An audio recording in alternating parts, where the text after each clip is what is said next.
आज हम एक्सप्लेन करने वाले हैं कमाल, जिसका नाम है नीला वेलिचम, जो कि आपको जरूर पसंद आएगी। तो मूवी की शुरुआत 1964 से होती है, जहां हम देखते हैं कि एक पुरानी हवेली में एक आदमी अंदर जा रहा होता है। तब उसे एक सफेद साड़ी में लड़की दिखती है जो कि पास के कुएं में चली जाती है। ये देखकर वो आदमी डर जाता है और वहां से भाग जाता है। खैर, इसके बाद हम एक आदमी को देखते हैं जो एक रिक्शे में आ रहा होता है, और वो एक राइटर था जो कि सच्ची घटना पर ही कहानियां लिखा करता था। और वो आदमी उसी हवेली में रहने आया होता है जो हमने मूवी की शुरुआत में देखी थी। खैर, अब वो रिक्शा वाला उस आदमी को हवेली के अंदर जाता देख काफी डर जाता है और सारा सामान छोड़कर वहाँ से भाग जाता है। इसके बाद वो राइटर हवेली के अंदर आकर पूरी हवेली को चेक करता है, और इस हवेली को देखकर ऐसा लग रहा था कि मानो कितने सालों से हवेली पूरी बंद पड़ी हो। खैर, इसके बाद वो राइडर अपना सारा सामान घर के अंदर ले जाता है, जिसके बाद वो अपना रूम साफ करके गांव में टहलने निकल जाता है।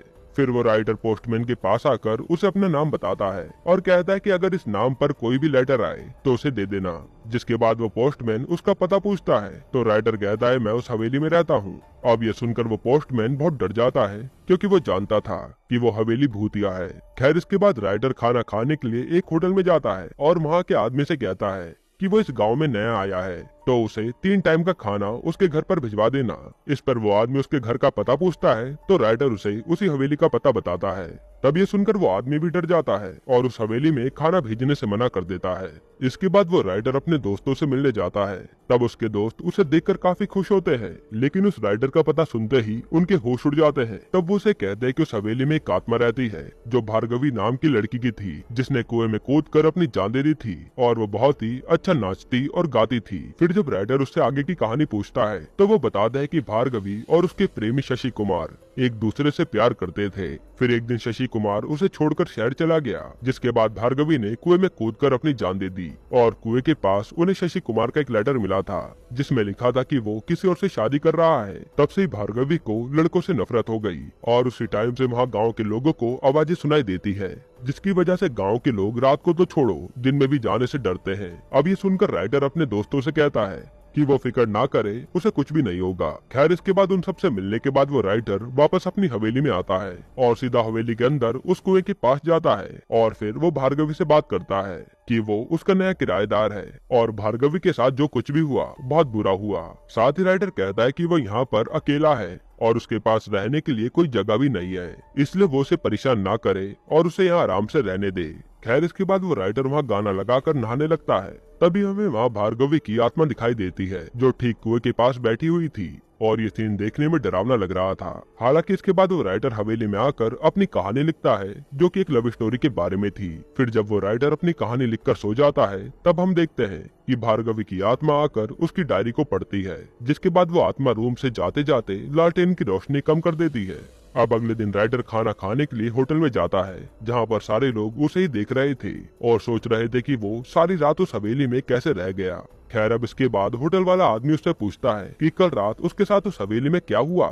इस पर राइटर कहता है कि मैं तो वहाँ आराम से सो गया था। और फिर होटल वाला आदमी उस राइटर को बताता है कि वो पहला आदमी था जिसने उस हवेली में पूरी रात बिताई है। पिछले साल एमएन सर और उसकी बहन वहाँ रहने गए थे, लेकिन वो लोग वहाँ एक रात भी नहीं गुजार पाए। जिसके बाद राइडर उससे एमएन सर के बारे में पूछता है तो वो बताता है कि एमएन सर उसके गांव के बहुत ही बड़े आदमी हैं। सारे गांव वाले उन्हें भगवान की तरह पूछते हैं, और सालों पहले उसकी भार्गवी से शादी होने वाली थी, लेकिन उससे पहले ही भार्गवी ने कुएं में कूदकर अपनी जान दे दी। इसके बाद राइडर हवेली में आकर फिर से अपनी डायरी लिखना शुरू करता है, लेकिन तभी उसे घर के पीछे कुछ आवाज सुनाई देती है, और जब वो वहाँ आकर देखता है तो कोई लकड़ी की मदद से वहाँ रखे एक बक्से को चुरा रहा था। अब ये देखकर राइडर उस कमरे में जाने के लिए उस कमरे का ताला तोड़ देता है, और जब वो उस कमरे के अंदर जाता है तो उसे पता चलता है कि वो कमरा तो भार्गवी का है। खैर, इसके बाद राइडर उस बक्से को खोलता है तो उसे भार्गवी की एक फोटो मिलती है जो कि बेहद ही खूबसूरत थी। फिर वो राइडर एक जगह बैठकर भार्गवी के बारे में लिखता है जो उसने गांव वालों से सुना था। अब उसी रात जब वो राइटर हवेली में सो रहा होता है तभी एक अनजान आदमी उस हवेली में आता है, और उसी समय बिजली कड़कने से उस आदमी को भार्गवी की आत्मा दिखाई देती है। जिसके बाद वो आदमी जोर से चिल्लाता है और फिर बेहोश हो जाता है। तभी उस आदमी की आवाज सुनकर राइडर की नींद खुल जाती है, जिसके बाद वो उस आदमी के पास आकर उसे होश में लाता है और फिर उसे अपने रूम में लाता है। तब वो उससे पूछता है कि वो कौन है और यहाँ क्या कर रहा है। वो आदमी बताता है कि मेरा नाम परिकन्नी है, जो कि यहाँ पर काम ढूंढने आया है। फिर वो बताता है कि जब मैं घर में आया तो मैडम मेरे ऊपर बैठकर मेरा गला दबाने लगी। असल में परिकन्नी को लग रहा होता है कि उसे जो औरत दिखी वो राइटर की वाइफ है, लेकिन ये जानकर राइटर समझ जाता है कि वो कोई और नहीं भार्गवी की बात कर रहा है। जिसके बाद राइटर उस आदमी को काम के लिए रख लेता है और उसे नहीं बताता कि यहाँ कोई आत्मा है। खैर अब बाहर आकर राइटर भार्गवी की आत्मा से कहता है कि परिकन्नी बहुत ही गरीब है तो उसे वो यहाँ पर रहने दे। अब अगली रात जब राइटर गांव के होटल से खाना लेने आता है तो परिकन्नी वहीं बाहर बैठा होता है। तभी एक काली बिल्ली आकर उसे देखने लगती है और ये भार्गवी की ही आत्मा होती है जो बिल्ली का रूप लेकर आई थी, लेकिन वो उसे कुछ कहती नहीं और वहाँ से चुपचाप चली जाती है। अब अगले दिन परिकन्नी राइटर के दोस्तों के पास आता है और उसे कहता है कि मालिक ने एक रस्सी मंगाई है, और परिकन्नी उन लोगों को एक लेटर भी देता है जिसमें लिखा हुआ था कि उसे कुएं को ठीक करने के लिए एक रस्सी की जरूरत है, तो रस्सी उसके हाथ भिजवा दो। जिसके बाद वो लोग उसे रस्सी दे देते हैं। फिर राइटर परिकन्नी से कहता है कि वो कुएं की सफाई के लिए कुएं में उतरेगा और उसे वो रस्सी ठीक से पकड़नी होगी। जिसके बाद राइटर कुएं में उतर जाता है, लेकिन बीच में परिकन्नी को छींक आती है जिसकी वजह से उसके हाथ से रस्सी छूट जाती है और राइटर कुएं में गिर जाता है। अब ये देखकर परिकन्नी घबरा जाता है और सीधा राइटर के दोस्तों के पास जाकर उन्हें बताता है कि वो राइटर कुएं में गिरकर मर गए। जिसके बाद उसने मालकिन को बहुत आवाजें दी लेकिन वो कहीं भी दिखाई नहीं दी। तब ये सुनकर राइटर का दोस्त पूछता है कि वो किस मालकिन की बात कर रहा है, तो परिकन्नी बताता है कि वो राइटर की वाइफ की बात कर रहा है। ये सुनकर वो आदमी डर जाता है और कहता है कि वो औरत उसकी वाइफ नहीं है बल्कि वो भार्गवी की आत्मा है जो कि कुएं में गिरकर मर गई थी। ये सुनते परिकन्नी के होश उड़ जाते हैं और वो डर के मारे बेहोश हो जाता है, और जब उसे होश आता है तो वो अपने सामने उस राइडर को देखता है जो कि मरा नहीं था। तब वो राइटर बताता है कि जब वो कुएं में गिरा तो वो डूब रहा था। तभी उसे अचानक से एहसास हुआ कि कोई उसे कुएं के ऊपर ला रहा है, और जब उसे पूरी तरह से होश आया तो वो कुएं के बाहर था। अभी सुनकर परिकन्नी उससे कहता है कि अब वो उस हवेली में दोबारा नहीं जाएगा। खैर इसके बाद राइटर उस हवेली में आकर भार्गवी की कहानी लिखने लगता है, लेकिन उसे समझ में नहीं आ रहा होता कि असल में भार्गवी के साथ हुआ क्या था। फिर एक दिन राइटर शाम को बैठा होता है, तभी अचानक से वो मदहोश होकर समंदर में जाने लगता है। लेकिन इसी बीच राइटर को थोड़ी दूर पर भार्गवी की आत्मा दिखाई देती है जो उसे समुद्र में जाने से रोक लेती है। ये देखकर वह हैरान हो जाता है। इसके बाद राइटर हवेली में आकर भार्गवी की तस्वीर देखता है और समझ जाता है कि अभी जिस आत्मा को उसने देखा वो भार्गवी की ही आत्मा थी। तभी अचानक से जोर जोर से हवाएं चलने लगती है, और ये देखने के लिए राइटर जब खिड़की के बाहर झांकता है तो वो शॉक्ड हो जाता है, क्योंकि वो देखता है कि भार्गवी की आत्मा बाहर झूला झूल रही है, और ये देखने से राइटर की हालत खराब हो जाती है। खैर अब थोड़ी देर बाद राइटर अपने रूम में आता है, तब वो देखता है कि कुछ पन्ने जले हुए हैं, और जब वो अपने लिखे हुए पन्नों को देखता है तो वो समझ जाता है कि भार्गवी नहीं चाहती कि वो उसके बारे में झूठ लिखे। इसके बाद राइटर एक लेटर और न्यूज़पेपर के पेज को देखता है जो उसे भार्गवी के बॉक्स से मिला था, जिसमें एक आदमी का जिक्र था जो ट्रेन में मारा गया था और उसकी उम्र 35 साल थी। साथ ही उसकी बॉडी की पॉकेट से घुंघराले बाल भी मिले थे, पर उस आदमी का नाम कहीं भी मेंशन नहीं था। अब ये सब देखकर राइटर को शक होता है कि जरूर ये खबर भार्गवी की कहानी से जुड़ी है। फिर राइटर उस लेटर को देखता है जो भार्गवी के बॉक्स से मिली थी, जो ननकुट्टन नाम के आदमी ने भार्गवी को लिखा था। फिर दूसरे दिन राइटर अपने दोस्तों से मिलकर ननकुट्टन के बारे में पूछता है। तब उसका दोस्त बताता है कि ननकुट्टन बहुत ही घटिया आदमी था।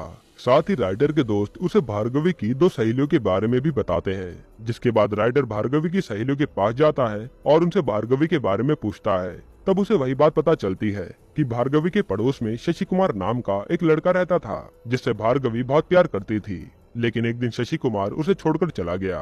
खैर इसके बाद राइटर भार्गवी की माँ के पास जाता है और उनसे भी भार्गवी के बारे में पूछता है, और सारी जानकारी लेकर हवेली में आकर भार्गवी के बारे में कहानी लिखने लगता है। लेकिन तभी राइटर को बाहर कुछ आवाज सुनाई देती है, और जब वो खिड़की के बाहर देखता है तो उसे एक आदमी दिखाई देता है जो हमने मूवी की शुरुआत में देखा था। अब ये देखकर राइटर बाहर आता है, लेकिन तभी अचानक से उस राइटर के कमरे को आग लग जाती है, और साथ ही राइटर पर कोई चाकू से हमला भी करता है। जिसके बाद अगले दिन राइटर एक दुकान में आकर उस चाकू को दिखाता है, लेकिन वो आदमी कहता है कि मैं इस चाकू के बारे में कुछ भी नहीं जानता।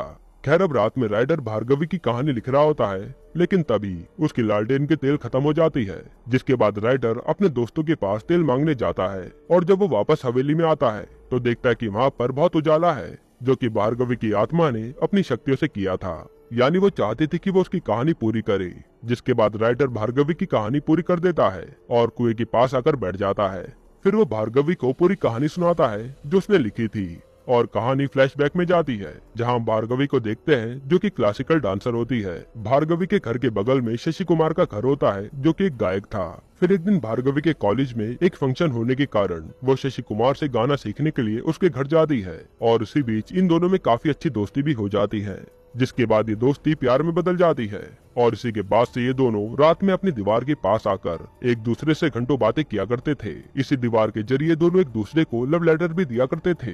फिर हम नारायण नाम के एक आदमी को देखते हैं जो भार्गवी का कजन था और वो उसे शादी करना चाहता था। फिर एक दिन नारायण भार्गवी की दीवार पर रखे लव लेटर को पढ़ लेता है। तब ये देखकर वो तुरंत भार्गवी की माँ के पास आकर अपनी शादी की बात करता है, लेकिन भार्गवी की माँ उससे कहती है कि अभी भार्गवी की पढ़ाई पूरी नहीं हुई है तो वो अभी उसकी शादी नहीं करवा सकती। अब इसी बीच वहाँ भार्गवी आती है और वो उससे शादी करने से साफ मना कर देती है और ये सुनकर नारायण को बहुत गुस्सा आता है। खैर अब इसके बाद एक दिन जब भार्गवी और शशि कुमार कॉलेज की लाइब्रेरी में बात कर रहे होते हैं, तब शशि कुमार भार्गवी से कहता है कि वो कुछ महीनों के लिए लखनऊ जा रहा है और ये बात वहाँ खड़ा नारायण सुन लेता है।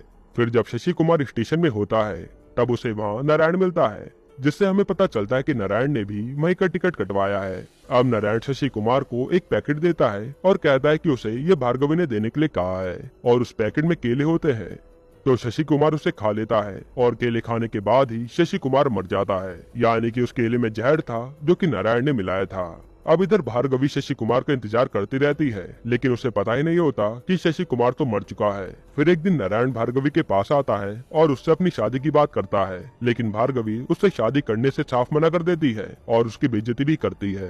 अब इस बात से नारायण को बहुत गुस्सा आता है, जिसके बाद वो एक दिन मौका देखकर भार्गवी के घर आता है। जिस दिन भार्गवी बिल्कुल अकेली थी, तब नारायण उसे अपनी सारी सच्चाई बता देता है कि उसने शशि कुमार को जहर देकर मार डाला, अब वो कभी वापस नहीं आएगा।